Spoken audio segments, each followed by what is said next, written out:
Greetings all, and welcome to Everything Borrowed, where conversations are cultivated between myself and some of the greatest minds in a variety of industries. Today is presented to you by Blake's Hard Cider. Born on a third-generation farmstead, Blake's offers an adventurous exploration of the fruits of our labor. We're innovators embracing the sweet nectar from our soil. We're farmers that have been perfecting the apple for over 75 years, and I have to tell you, you need to get out to the store and buy this right away. It is going like hotcakes, folks. I was just looking at Nielsen IRI data, and we are the fastest growing hard cider company in the entire United States. This stuff's for real. You must be 21 to enjoy. Remember to enjoy the fruits of our labor mindfully. Today we find ourselves in the heart of the Motor City, and who better to sit down with when in Detroit than the third generation owner of the oldest restaurant in the city, recently celebrating its 103rd birthday. The queen of the Coneys, Grace Keros of American Coney Island. From what I've heard about Grace, she's a no-nonsense, tells you like it is, even if she has to hurt a few feelings along the way, and I'd be lying to say that I'm not just a little bit intimidated. I'm fully prepared to be further educated today on the ins and outs of the city, including the history of its culinary institutions, and if she'll allow me, discussing her neighbor next door. I was told we weren't even supposed to mention them by name. I hope you enjoy the conversation. You might want to lower the volume if kids are around as we get to know her and her true passions today. Enjoy. There you go. See, that looks like cider. There we go. Perfect. Joey, might as well pour yourself one. Well, cheers. So Cheers. nice meeting you. Nice meeting you. Yeah. Thanks. Officially the queen of Coneys. Yeah, yes. There you go. Exactly. Queen of weenies. Yeah. Something. So for the uninitiated who don't understand, the famous story here of American Coney Island. The why we're iconic and why you were on Jimmy Fallon. Yeah, right. Why they all like to come here. Why they all like to talk about Coney Shop in Detroit. Well, first of all, the product speaks for itself, right? All of it's proprietary, but there's a lot of history. We've been here 103 years. I'm third generation, myself and my brother Chris. We are third generation. We're the oldest family-run business in the city of Detroit, if not Michigan for that matter. There may be some that are older, but it's not the same family. We're 75. You're thought that was a lot. 75, and that's amazing. 103. Same insane. family, same location, same everything. Now, we get to the food part. The hot dog is a proprietary blend made specifically for us by Dearborn Sausage Company. It's made by Dearborn right here? Right here. No one else can get that. Our chili, we have our own chili company. We produce our chili and make our chili specifically for us. Well, and our Las Vegas store, of course, in the zoo. So you can't get that. You can't duplicate that unless you come down here at American Coney Island. So, a question for you. Are Coney dogs a thing everywhere in the country, or is it specific to certain areas? It's specific to Detroit. A Coney dog is specific to Detroit. What about the people who say it was originated in New York? Because I've No, heard that. they're full of shit. In New York. Because they say it's they're from full Coney. of shit. Yeah, you can buy a hot dog. You hear that, New York? I've told them before. Yeah, New York, no. A Coney Island is an amusement park in New York. You sell hot dogs at the amusement park. In Detroit, a Coney Island is a food. There you go. They got it. All right, deal. I like it. That's right. They think they're tough. Please. So you guys started in 1917. 1917. And what you should know is how the name became Coney Island. So Grandpa came over on the boat, right? Yep. Couldn't read or write, no money, nothing. Got to New York, Ellis Island. Thought he could find a job. He couldn't find a job. Heard there was job openings in Detroit. Made his way to Detroit. Couldn't find a job here. So right here on this corner where we are at right now, he started a little push cart. Shining shoes, cleaning hats, selling popcorn. And selling hot dogs. And hot dogs. Okay? Grandpa Gus was a hustler. Grandpa Gus was something. Made a little money. As he became money, the brick and mortar store became available right here where we are. He got in, started making some hot dogs, automotive industry, little speakeasy down in the basement. They needed to eat. They were Prohibition. They were coming here to drink and. So you guys were running there was a little speakeasy, down in the basement. Right. We actually just went down there. You saw it. That's right. It's you saw huge. the basement. How cool. It's huge. It's huge. Yes. So, gambling, drinking, boozing, all of the whole that, nine? And good food. So how did the name come out, American Coney Island? It's like so simple. Grandpa was so grateful he was in America. When he landed in Ellis Island, he remembers the amusement park. You got to remember, he's a man from a village who was, 17 years old. And you're he had never seen he'd never seen anything like it. He came from Greece? From Greece, yes. From the mountains of Dada, by the way. And he saw this amusement park. So when he was here and named it, he was so grateful he's in America. Coney Island just stood out in his head because it was something cool. American Coney Island. Because in New York, it's an amusement park. In Detroit, it's an actual thing. It's a food. Everyone's proud from Michigan, Yes. from Detroit to Yes. home of the American Coney Island, and you guys have done that. You obviously have a huge part in that. You've been huge part. I think so. Well, it's 100%, but your personality specifically, people that like helps, people too. like you. They People do. like to hear from you. Some like me, some hate me, but that's okay. I mean, I'm not here to please everybody, you know. Well, I think that's why people like you. Well, there you go. But I'm always fair and honest. Of course. And to the point. Well, No bullshit. I can't do bullshit. I hate that. That's why we It's like like you. get to the point. That's why we like you. And the thing is, I was looking online and you see, I don't know if it's the East Coasters, the Yeah. New York, all the editors at the Times or whatever, Yeah. but they're trying to really push that the Coney Island it's from Coney Island, They try. New York. But Yeah, they try. Okay, good. They're nice to So can you explain for the uninitiated, we have a real, it's a rivalry here, and I feel it's helped kind of perpetuate the elevation. Who's not a rivalry? Coney Island and and then Lafayette right next door. So American, you mean with Lafayette, of right? course, yeah. And you're right, but for me, it's not a rivalry. So But you're right. There's people But who so- are but- diehard one or diehard the other. I mean, I'm telling you that there's debates amongst my friends 1000%. when we're drinking. It's hilarious, This is isn't the it? first time I've been here 1000%. sober, by the way. I like Because it. this is, for those who don't come to Detroit a lot, Yes. this is the spot you come Yes. after a night of partying, Yes. and you have about 17 Coney Ex- dogs and chili chili cheese cheese fries. Wake up the next morning and you don't have a hangover. we love your kind of customer. Yeah, That's right. the That's best. me. That's the best. That's me. So, but amongst Metro Detroit people, Yes. people in Michigan, Yeah. it is you are Lafayette You're or right. you're American. You're right. And so, how did it happen that there is an American Coney Island right here on the corner? Great question. And there's a Lafayette right next door. That's right, and it's a great question, and it's good because we finally debunked these. I mean, there's so many myths and stories that there's people that come to me and go, "Oh, you guys own them both." I'm like, no. I mean, from a marketing perspective, it would That's be a what great people- it would be a great it would idea be. because Why, it would. you're creating this thing that people are like, I gotta. But it's not. I would do it if I did. That's brilliant. I mean, the first time someone told me that, I was like, I really went, what? Excuse me? He goes, well, you guys own them both. And I'm like, oh no, I thought you did. Yeah, a lot of people do. Because it's because A lot of people do. So, Grandpa was here. He did, we talked about that. He made some money. We're Greek, we're family. As soon as he made some money, he brought his brother over. This was like in 1924. Brought his brother over from Greece, had him working here, taught him the business. Fast forward a couple years, brother went next door and opened up. Different chili, different hot dog. The whole thing is different. it's not like Not- any part the nothing same. to this day. Nothing. Fast forward the generations. Grandpa to my father to myself and my brother now. My uncle, yes, it was family, but not, you know what I mean? Yeah, right. But it wasn't the same. So, and was there this huge fight? No, there wasn't. It's just- maybe a little animosity, when you'd hang Well, out at a little wedding or sibling, something. a little sibling rivalry. something. Yeah, but- a little bit of that. Well, that's nice to know that it's healthy and it's It grown. was totally healthy, Yeah. but there was no, not this big made up thing that everyone wants to think, Well, like this feud. Yeah, because There was no feud. Right, because some of you hear it's like Hatfield and McCoy's. I'm like, you're right next to each other. You No. got Yeah, and if that's what they want to think and makes them feel better, whatever. Sure. Well, that's awesome to hear that it's. So wait a minute now. Okay. So Uh-oh. they moved on to the next generation. Like when my dad took over for my grandfather, here comes my dad, that generation. My uncle would be my dad's first cousin, took over. But about 33 years ago, my uncle sold out. He got sick of Detroit. He has like 7, 8 kids, my second cousins. None of them wanted to have anything to do with it. That's a problem in family businesses. We go through that in ours. My family comes from. I was telling you before, family of 13. That's crazy. Yeah, which is crazy. Yeah. Used for farm labor. You guys have done amazing things, though. I love what you're doing. Well, thank you.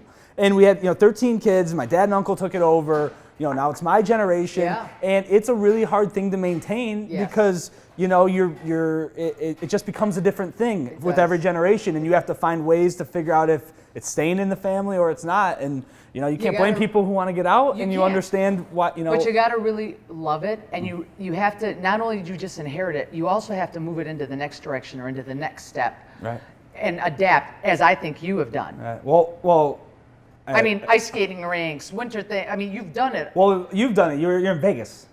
We're in Vegas, so we do Coney kits. We ship them all across the country. We're Yeah. in the zoo. You have to keep. So has that been, so is your contribution as you look at it as you took it over from your father? Yes. And you said you and your brother are. Everybody's taking it to levels. Right. Then I jumped in and we took it to this. So what year? level When and did this you level. get in? 30 years ago. I'm old, dude. I'm old. You don't look it. I'm 55.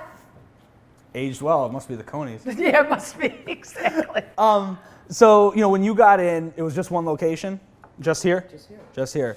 And, as you've expanded kind of the Coney empire, if you will, you guys, obviously have a place at Detroit Zoo. We're in the Detroit Zoo. We have the shipping company. We do the Coney kits. We also have a fundraising program. We do the Coney kits for the schools, the churches, things that people need to fundraise money for. Sure.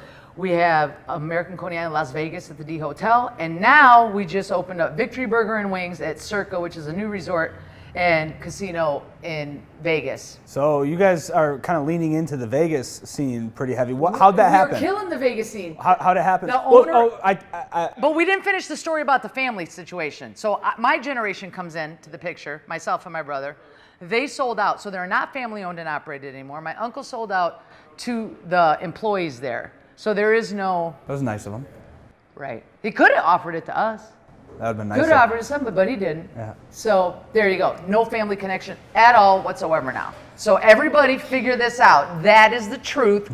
Google it. You heard it here. Do you get on with the Lafayette folk currently at all? Do I get along with it? That's a love-hate relationship. Yeah. Now I shouldn't even put the word love into it, by the way. Yeah, it's interesting. It's interesting.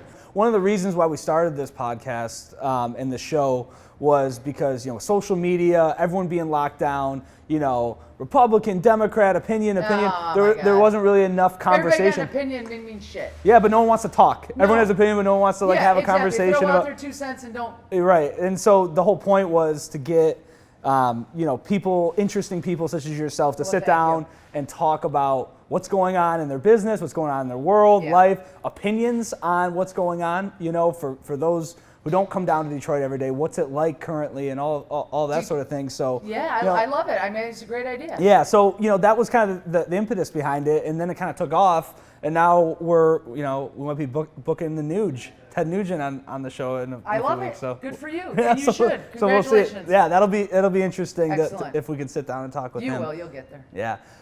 But you talked about how you took your business from taking over one location to adding different locations. We're obviously in the middle of this pandemic. It sucks for everyone. Yeah. Now it's challenging. And so you also talked about in the basement how your online, your Coney kits have kind of taken off. But talk to me a little bit. Was that were you doing that pre-COVID, or was that kind of a transition? We were doing that way pre-COVID. I started that 15 years ago. And how do you send Coneys to people? It goes in dry ice in a big white styrofoam cooler and a nice Coney kit box. We ship it out FedEx or UPS, and it comes to your front door. You get it in 2 to 3 days. You go online to the website, AmericanConeyIsland.com. We've connected with Goldbelly. Frank at Goldbelly is awesome. We've connected through him software-wise, and the orders get to him. We get the labels, we print them out, and I am physically every week at the warehouse with my managers and people shipping, and we pack these and ship them out. And it's great. It comes right to your door. It's just like here, except for And then all you gotta do is you open up the kit, you grill the hot dogs. Never boil this hot dog. You can't boil it? No, it's gonna be like rubbery. It's natural casing. It's a natural casing dog. You gotta cook it. 90% beef, 10% pork, lambskin casing. You want it to pop, snap when you bite into it, Right. Well, that is the thing about these. Yes. You get the snap. Yeah. It feels. It's got to go pop, Right. Yeah. So you obviously kind of went into the e-commerce space a little bit. Do you see that as being a growing part of what the Coney Island empire becomes, or is it? I think it is right now. And do you think it'll continue after this pandemic is over? Knock on. Yeah, because it's been going for 15 years so far. So yeah. But has that part of your business obviously has grown? Yes. And it's growing and it's profitable. What about Vegas? You have 2 spots in Vegas. Yes. How'd you get to Vegas? Why did you choose Vegas? Derek Stevens and Greg Stevens, owners of the D Hotel, were great customers, late night customers like yourselves for many, many years growing up. They're degenerates is what you mean. Sorry. Many years growing up. They're awesome guys, actually. They walked in here one day and said, we're going to be buying a casino and we're going to be doing this, and we'd really like you to be involved and open up a Coney Island. And I was like, what? Sure. Okay. No, we're serious. Like, we really are. I'm like, oh, okay. All right, so they were dead serious. They flew me out there on the weekend. My brother was chief operations for Pita Pit Corporation. Okay, so he had this big job doing this thing, opening up stores all over the country. Your brother was partnered with you now. He's right. Well, Previously he was with running Pita Pit. Pita Pit? Oh, yeah, he was one of the big guys up there, opening up stores left and right, traveling the country. Good guy to have on your team now. Oh, he's amazing. He's amazing. They flew me out there. It was a Friday. I get there, hung out the weekend. We talked a lot of business. By Monday, I had the contract. It was signed. I called my brother. I'm like, tell them we're done. I need you. I'm getting too old. I need some time. I'm getting older. There's a lot. At that time, Ford Field had come into the picture too. We were at Ford Field for a few years. The zoo had just opened up. So I was just like, and he did, and it was great, and here we are. And it wasn't just the opportunity there and everything. After meeting these guys, their families, Derek's wife, Nicole, it was like us. That's what connected me, because that's what I am. If I don't get that vibe or this family, like you really are genuinely a good family, cool person, don't want to do business that's with why them. it worked. Right. And that's why we're like 9 years later, Derek opened up one of the biggest developments Las Vegas has ever seen. Derek and Greg was Circa, the new resort, and they came to my brother and I. Looks beautiful, by the way. It's amazing. Yeah. Came to my brother and I Have and you said, stayed there? "We want you." No, the hotel's apart, not open. Only the 5 floors of restaurants and casinos. He came to my brother and I says, "I want you in there. Something different, not Coney, because we already got Coney. Right. We want you by our sportsbook. We want you to have like the best spot thing in there." And so, and my brother came up with that, and together we came up with it. But he's really took over that part. That's Victory. It's Victory Burger and Wing Company. And that's the first location. That's the very first one, only one. Yes. Are you going to be bringing one to Detroit? Coming back this way? Come on, one thing at a time now. Because we're also part of the pool over there too. We partnered up. We're also part of Stadium Swim. We partnered up with some of the Zingerman's people, so we also run the pool. So there's a lot. You're busy. But it's fun. Yeah. It's great. And my brother will be here today. He just left for Vegas yesterday. So right now, I think you have a great perspective because Vegas has approached this pandemic in one way. The city of Detroit and Michigan has approached this pandemic another way. Terrible way, or a different way, or whatever. Way. But what's the difference, between business going on in Vegas right now and business going on in Detroit? And I'll just say, to put my color on it. Yes. I feel like restaurants out of this whole thing have been hurt more than anyone. They don't have lobbyists. They don't have people paying money, and they're the ones that are kind of the sacrificial lambs of this pandemic because there's no one speaking out for them. It's not like they're shutting down airlines. It's not like they're shutting down big retail. It's not like they're shutting down these other things that could be spreaders. But because the small person doesn't have a voice, I think restaurants are really taking the hit for it. You're right. Everything you just said, what I would say. I really don't need to say much more, but I'm just going to add, the restaurants. Listen, this thing is real. This virus, no one's diminishing that. 1,000%, it's real. Everybody needs to be careful, wear their masks. All of that I get. All right, I even get the initial lockdown. Stay home, stay safe. Let's get a handle on this. The powers that be, at least in Michigan, of course nobody knows, what it was in the beginning. None of us did. You respect that, you understand it, we all listen. Here you go, do this, do this, do this. Yes, yes, yes. Do this, do this, do this. Yes, yes, yes.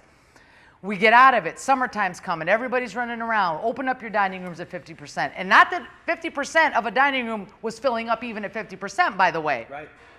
Okay? And we're talking about restaurants now.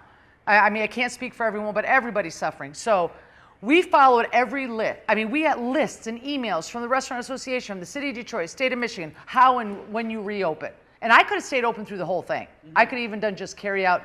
But I chose to shut down part of April and a little bit of May, just for 6 weeks, and then I reopened. I'm like, fuck it, no way, here we go again. Right. So, and I did. We've done everything from acrylics to sanitizers to testing to thermometers to spacing to taking out tape. Above and beyond. So my thing is all the restaurants, and I know most of the restaurants have, if not all of them. We're not stupid. Right. We put our life into here. Right. Listen to everything that the government, our governor, our city mayor, we've done everything you told us.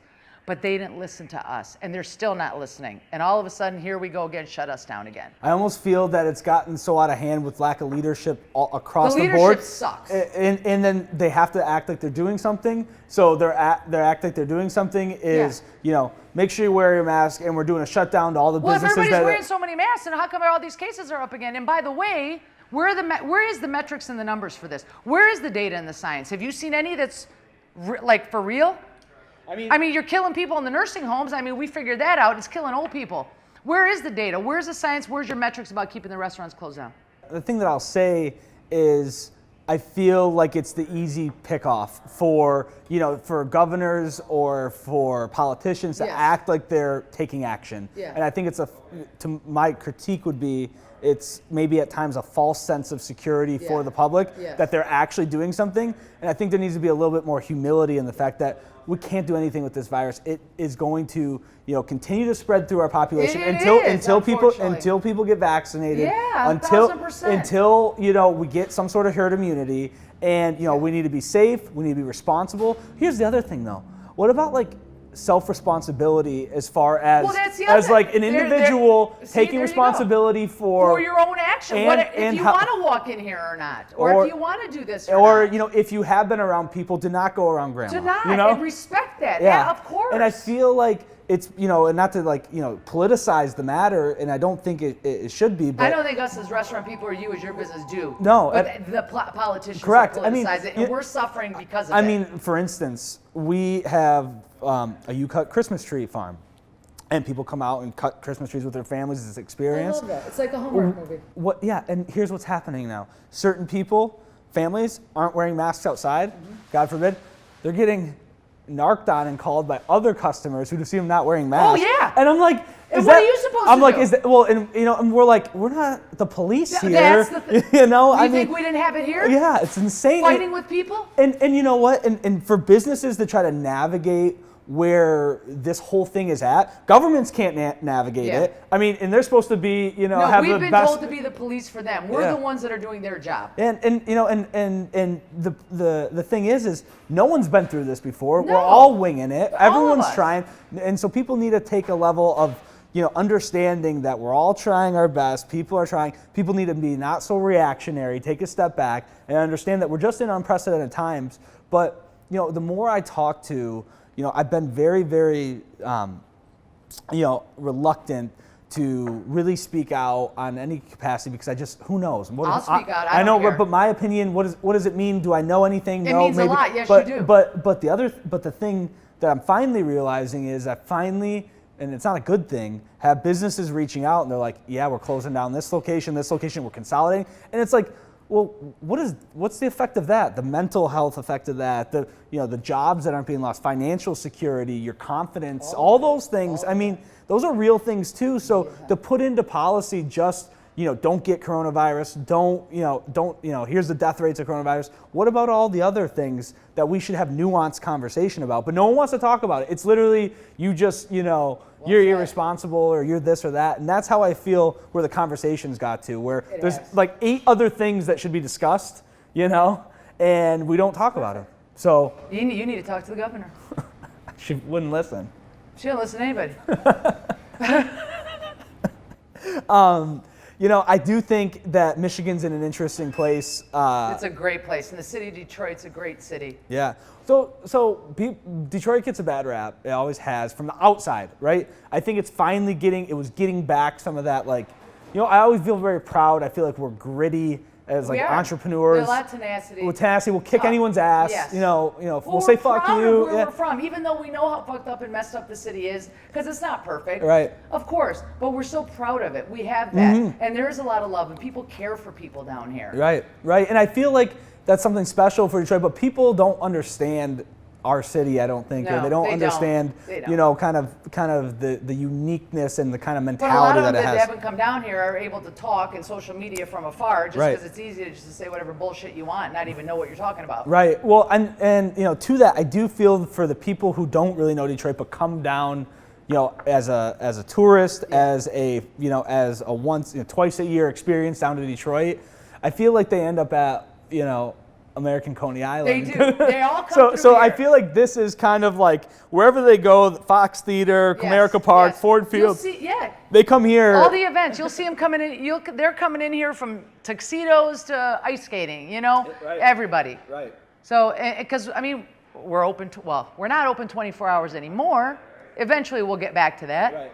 But 24 hours, Coneys, I mean, Coneys at all hours. It's the only spot you can, That's right. that you can exactly make sure you call in and order, 15 hot dogs at 4 in the That's morning. right. And if people are like, well, who comes in there 2, 3 in the morning? We got the police officers, the firefighters. I mean, and we support them. They support us. I mean, we're big in charity work. That's just us as people growing up. You don't give back to the city you've done or help. I mean, you've done nothing. Right. We're really big on that. And one of the things that I think that this pandemic it's made me kind of be more aware of. I got involved in our local school board, but I think because you've been kind of put in place for a period of time, and you're not expanding your travels or some of your you're kind of focusing it on the local community, which is fine. And because I feel like that's where it starts. I think you're so. Local. If everyone does their bit for the local, of course you need. What are you going to do? Take from there and go to Kalamazoo and do it? Right. Nothing against Kalamazoo. No, Let someone there do that. Right. Do you have thoughts of becoming this national brand, or is it more local than that? No, is it slower than that? Where's your head at? More local. Listen, I don't want to commercialize this. The beauty of our brand is keeping it, and private's not the right word, but selective. Vegas was a no-brainer. Right. I mean, I get calls every week. Hey, we need one in Florida. We need one here. If I do, to me, that's cheapening the brand. So that's why I'm shipping. If you want one in Florida, get online and order a Coney kit. I like that. That's it. That's my word on that. I've been that way for years, and this isn't new. This has been happening since when I started. Right. I'm not here to put one on every corner. I'm not here to put one in every state. No. Right. The beauty of it and the mystique of it and the whole thing of it is being select. And do you think that your brand has that exclusivity or kind of notoriety because of the history or because of the story or because of the product? It's everything, right? It's kind of one of those things that you can't recreate in a lab, right? It's just one of those things. The fact that there was a speakeasy down there, right? The fact that it's on a corner of we're in the heart of the city. Yeah, right. It literally is like the pinpoint. I mean, look, we're the piece of American pie. We're a triangle. Right. We're red, white, and blue. We're American. Yeah. It's customer service. We treat everyone family. I mean, we're a family business treating people like family. Yeah. I mean, we've been here forever, but the product, so all of it works. Because, I mean, we could have a great story and the product be shit. No one's coming back. Mm-hmm. So, I mean, our product is like no other. Life-changing experience is like my brother likes to say, and he's right. Family, taking care of family. It's all of it. Right. We're clean. We clean the floors. We mop the bathroom, unlike Lafayette over there, but that's just a whole other story. Well, we do.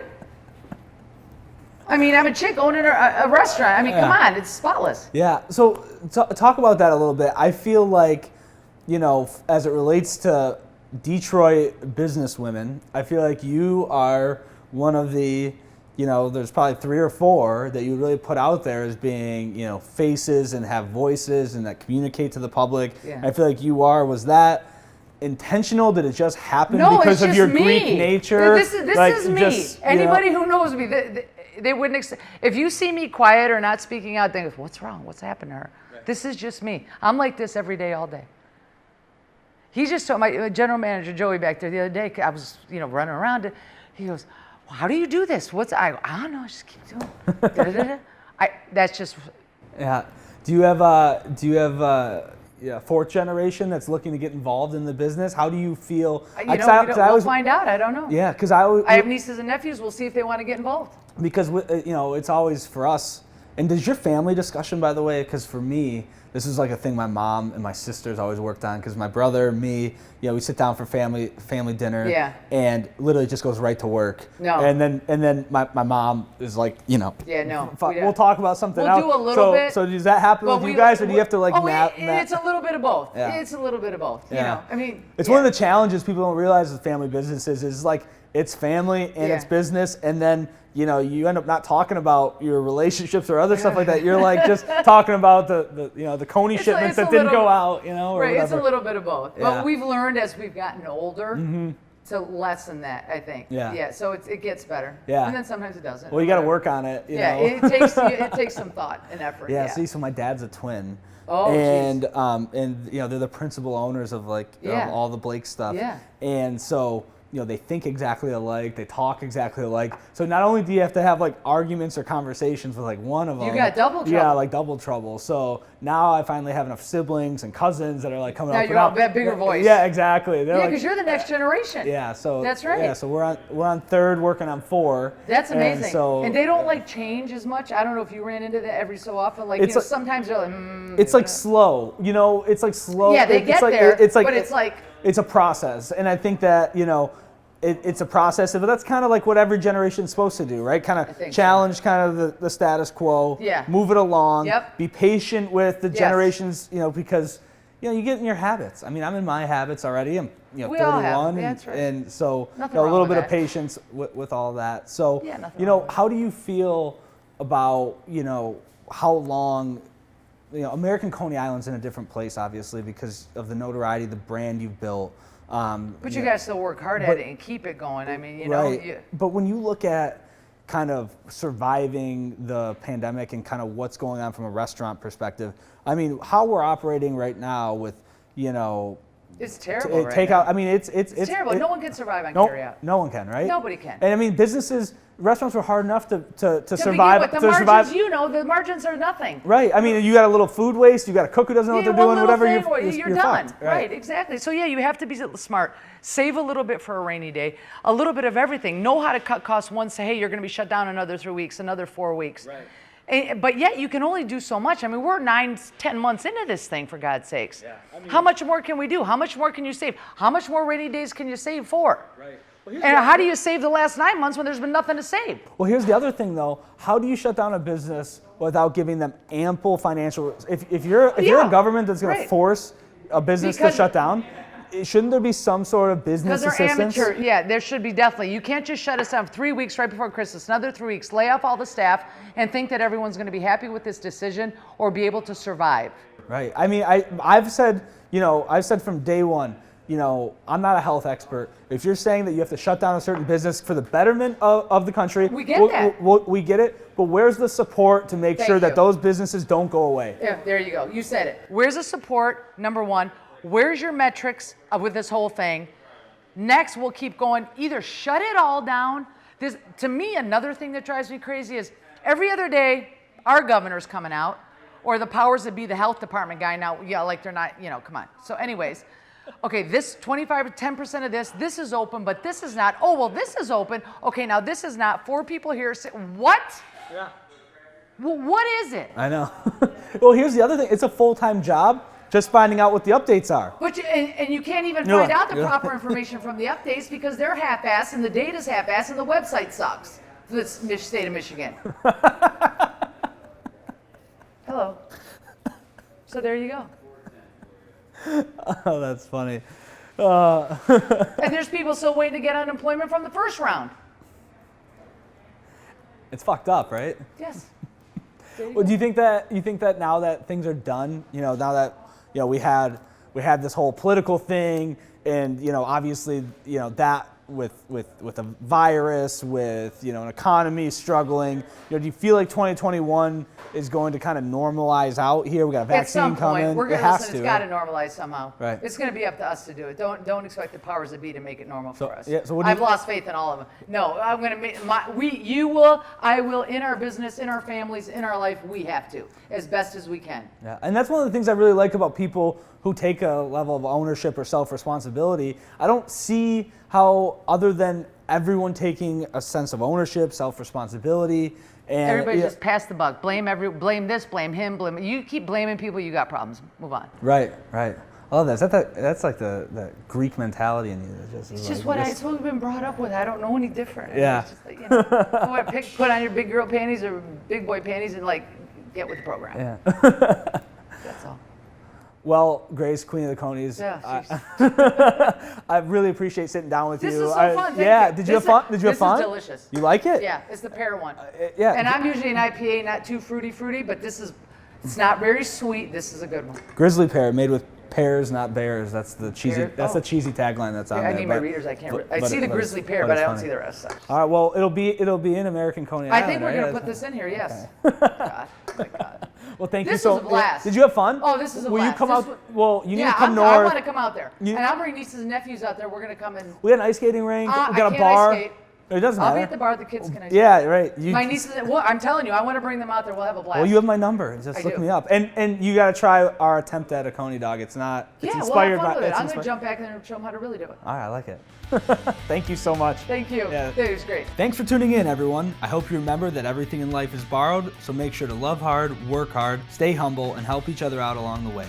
Find and subscribe to more of Everything Borrowed episodes through Apple Podcasts, Spotify, and iHeartRadio. If you really want to make our day, drop us a 5-star review so more people can find the work we're sharing. Stay up to date with weekly articles on business, life, and my interactions with amazing entrepreneurs and creators at everythingborrowedpodcast.com. EBP is produced by Chelsea Cox and Jason Brown. Edited and filmed by Nick Ferguson. Art is produced by Adam Yarbrough. Everything Borrowed is an after-hours media production. Copyright 2020.